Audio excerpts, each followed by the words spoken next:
Bonjour à tous, j'espère que tout le monde va bien, que vous êtes en forme, je suis ravi de vous retrouver. Comme d'habitude, petite marche sur tapis pour dépenser des calories pendant que je travaille sur mon téléphone, c'est magnifique. Aujourd'hui, je suis super content de vous retrouver pour un nouveau format. Je vais mettre en place le Santé Monday. Le Santé Monday, ça va être quoi? Ça va être des tips, des astuces, des informations pour améliorer la qualité de vos vies et faire en sorte que vous puissiez continuer à progresser et à vous épanouir. Le tout dans la joie, la bonne humeur et l'absence de filtre. Comme j'en ai l'habitude, vous me connaissez. Et pour cette première édition du Santé Monday, qui fera bien sûr l'objet d'une story à la une, on va parler du sommeil. Vous le savez tout autant que moi, aujourd'hui on est dans une société où on n'a plus le temps, où on court à droite à gauche et on dort de moins en moins.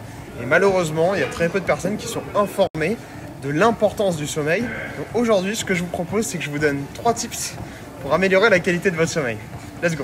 Premier tips, faites en sorte que la température de votre chambre soit la plus optimale possible. De cette manière, vous allez bien vous endormir, vous allez passer une bonne nuit, vous allez faire de beaux rêves et la suite ne me regarde pas.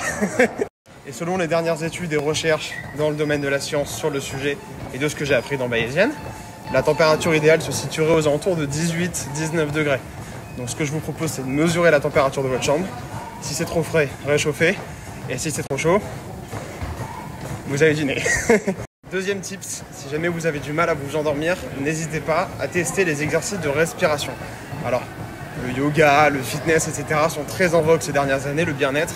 Mais en l'occurrence, ces exercices de respiration sont une modalité d'exercice hyper puissante pour baisser votre rythme cardiaque et de cette manière favoriser la sécrétion de la mélatonine. Parce qu'une activité cardiaque trop élevée va vous empêcher en fait de rentrer dans une phase d'endormissement et de vous calmer tout simplement.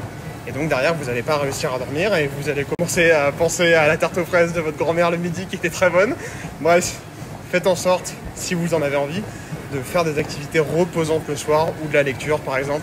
Très classique, mais ça peut vous être utile. Troisième et dernier conseil, et là je suis désolé, je vais en décevoir certains, éloignez-vous de la caféine. En fait, le problème avec la caféine, c'est qu'elle joue un effet placebo, elle vous donne le sentiment d'avoir de l'énergie et vous avez une espèce de vibe qui est très cool et dont vous pouvez bénéficier, mais ça ne favorise pas votre endormissement. Et derrière, en plus, elle a un impact sur les phases de votre sommeil, notamment la phase de sommeil lent profond, qui est la phase la plus récupératrice, qui régénère vos cellules, etc. Bref, on ne va pas rentrer dans le détail, mais voilà, si vous voulez optimiser la qualité de votre sommeil, diminuez vos doses et aussi consommez-en le plus loin possible du moment où vous allez vous coucher. Voilà, j'espère que ces quelques conseils vont vous être utiles et ce nouveau format vous plaît. Je vous invite aussi, par la même occasion, à aller voir la vidéo de mon vénéré maître Antoine Fonbonne, le directeur de la formation que j'ai suivi Bayesian, qui a fait une vidéo absolument géniale. Forcément, c'est à son image. On va se demander quelles sont mes intentions, c'est pas grave. Allez voir la vidéo qu'il a faite, je vous la mets juste ici. Elle est super intéressante et elle va vous apprendre plein de choses. Sur ce, moi je vous souhaite un bon lundi, une belle semaine, comme je vous le disais ce matin avec ma petite voix de mec qui vient de se réveiller.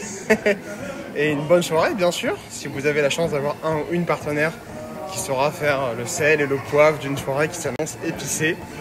Donc voilà, profitez bien et moi je vous embrasse, je vous dis à bientôt. Marée.